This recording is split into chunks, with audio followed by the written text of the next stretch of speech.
ಕಥೆನಲ್ಲಿ ಶಿವಭೂತಿ ಒಬ್ಬ ಬ್ರಾಹ್ಮಣ.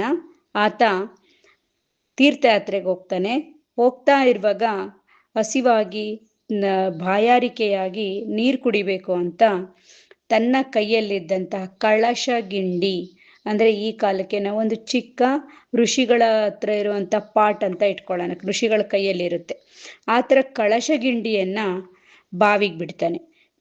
ಬಿಟ್ಟಾಗ ಕಳಶಗಿಂಡಿಯನ್ನ ಮತ್ತೆ ಆ ಹಗ್ಗವನ್ನ ಹಿಡಿದು ಹುಲಿ ಮೇಲೆ ಬರುತ್ತೆ. ಸೊ ಇದನ್ನ ನೋಡಿ ಶಿವಭೂತಿ ಕೇಳ್ತಾನೆ, ಹುಲಿರಾಯ ನೀನ್ ಹೇಗೆ ಈ ಬಾವಿಲ್ ಬಿದ್ದೆ ಅಂತ. ಅವಾಗ ಹುಲಿ ಹೇಳುತ್ತೆ, ಈ ಬಾವಿಯಲ್ಲಿ ನಾನೊಬ್ನೇ ಅಲ್ಲ, ನನ್ನ ಜೊತೆ ಒಬ್ಬ ಬೇಡ, ಅವನ ಹೆಸರು ಕಂಬಳಕ. ಬೇಡ ಅಂದ್ರೆ ಹಂಟರ್. ಆ ಹಂಟರ್ ಇದ್ದಾನೆ, ಹಾಗೇನೆ ಒಂದು ಕಪಿ ಇದೆ, ಒಂದು ಹಾವು ಇದೆ. ಸೊ ನಾವೆಲ್ಲ ಬಾವಿಲಿ ಬಿದ್ದಿದೀವಿ. ಯಾಕಪ್ಪ ಅಂದ್ರೆ ನಾನು ಈ ಬೇಡನನ್ನು ಅಟ್ಟಿಸ್ಕೊಂಡು ಬರ್ತಾ ಇದ್ದೆ, ಅಂದ್ರೆ ಚೇಸ್ ಮಾಡ್ಕೊಂಡು ಬರ್ತಾ ಇದ್ದೆ. ಆಗ ಬೇಡ ಬಿದ್ದ ಕೋಪದಿಂದ ನಾನು ಏನ್ ಮಾಡಿದೆ, ಬೇಡನನ್ನು ಹಿಡಿಯಕ್ಕೆ ಹೋಗಿ ಆ ಬಾವಿಲಿ ಬಿದ್ದೆ.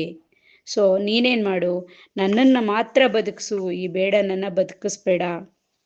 ಬೇಡ ತುಂಬಾ ನೀಚ ವ್ಯಕ್ತಿ, ಬದುಕಿಸಿದ್ದಕ್ಕೆ ನಾನು ನಿನಗೆ ಥ್ಯಾಂಕ್ಸ್ ಹೇಳ್ತೀನಿ ಅಂತ ಕಥೆಯಲ್ಲಿ ಹುಲಿ ತನ್ನ ಪರಿಚಯವನ್ನ ಮಾಡಿಕೊಳ್ಳುತ್ತೆ. ಹಾಗೇನೆ ಅದು ಹೇಳುತ್ತೆ, ನಾನು ಈ ಬೆಟ್ಟಗಳ ತಪ್ಪಲಿನಲ್ಲಿ ನನ್ನ ಗುಹೆಯಲ್ಲಿ ವಾಸ ಮಾಡ್ತೀನಿ. ನೀನು ನನ್ನನ್ನು ಬಂದು ನನ್ನನ್ನು ಭೇಟಿ ಮಾಡಿದ್ರೆ ನನ್ನ ಕೈಲಾದಂತಹ ಸಹಾಯ ಮಾಡ್ತೀನಿ, ಯಾಕಂದ್ರೆ ನಾನು ನಿನ್ನ ಋಣದಲ್ಲಿದ್ದೀನಿ ಅಂತ ಹೇಳಿ ನಮಸ್ಕಾರ ಮಾಡಿ ಹುಲಿ ಅಲ್ಲಿಂದ ಹೊರಡಕ್ಕೆ ಮುಂದಾಗುತ್ತೆ. ಆಗ ಹೇಳುತ್ತೆ, ನೋಡಪ್ಪ, ಇದ್ರೊಳಗಡೆ ಇರೋ ಯಾರನ್ನಾರು ಬದುಕ್ಸು, ಆದ್ರೆ ಬೇಡನನ್ನ ಬದುಕಿಸ್ಬೇಡ, ಯಾಕಂದ್ರೆ ಅವನು ನೀಚ ವ್ಯಕ್ತಿ ಅಂತ ಹೇಳಿ ಅಲ್ಲಿಂದ ಹೊರಟೋಗುತ್ತೆ.